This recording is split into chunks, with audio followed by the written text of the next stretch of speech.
Unit 6, Absolutism versus Constitutionalism, The Glorious Revolution, Part 1. The English people welcomed the restoration of the Stuarts in Charles II with open arms.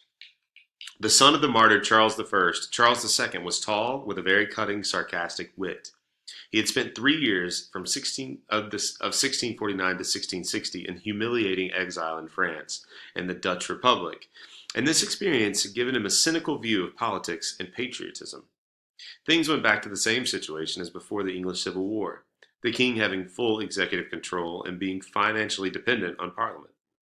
Thus, nothing had really been settled. After 1660, the Church of England again became the state church, without Laud's high church leadership. The Anglican establishment, however, no longer embraced all Englishmen. The Presbyterian, Independent, and Quaker sects, however, were too firmly rooted to be destroyed. The 1660s saw the full-scale emergence of mercantilism in England, paralleling Colbert's effort in France. Rather than one man supervising all aspects, however, England's mercantilism sprang from the mutual needs of the business community and the government. English mercantilists also focused on one aspect: overseas trade. The government needed increased customs revenues. The result was a series of navigation acts passed between 1651 and 1673. Initiated, it may be noted, by the Puritan Republic and reinforced by Charles II's Parliament. The Navigation Acts stipulated that imports to England were to be carried there directly from the country of origin, in ships belonging to either that country or to England. Thus, the Dutch carrying trade would be excluded, and the Amsterdam entry pot bypassed. Such English colonial products such as sugar and tobacco, for which there was heavy European demand, had to be shipped first to England, and the colonists were required to buy on the English market any non-English commodities. The Dutch responded by going to war, defending their free trade principles.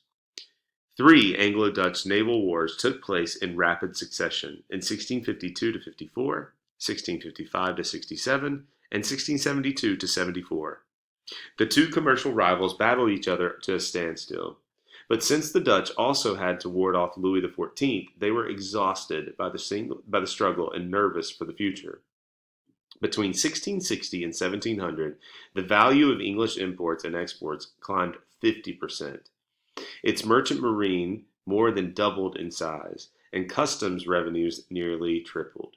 After 1660, the English colonial empire also took firm shape.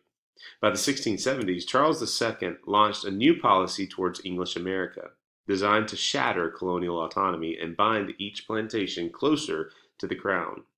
Reorganizing the rising commercial value of sugar and tobacco, English mercantilists began to erect a central imperial administration for the colonists. Meanwhile, by 1700, English merchants dominated the lucrative African slave trade. The English East India Company was also doing booming business through its trading posts at Bombay, Madras, and Calcutta. The English had replaced the Dutch as business leaders in Europe.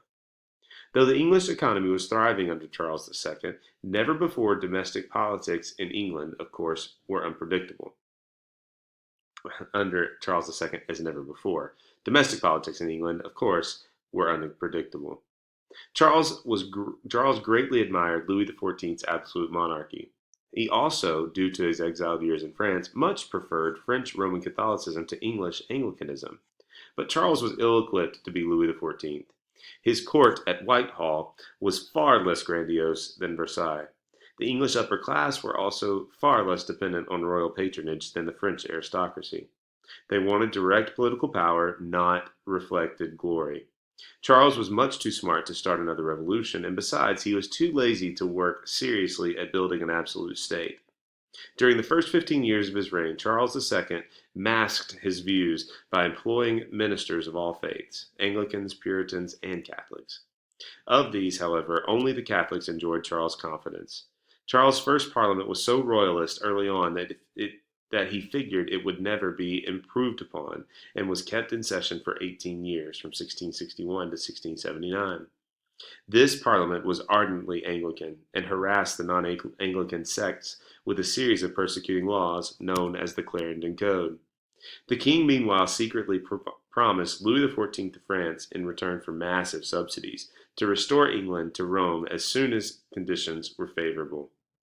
In 1672, Charles suspended the Clarendon Code, which he didn't expect was the public outcry. What he didn't expect was the public outcry, not just from Parliament, but from the English populace. Charles realized that his pledge to Louis had to be abandoned.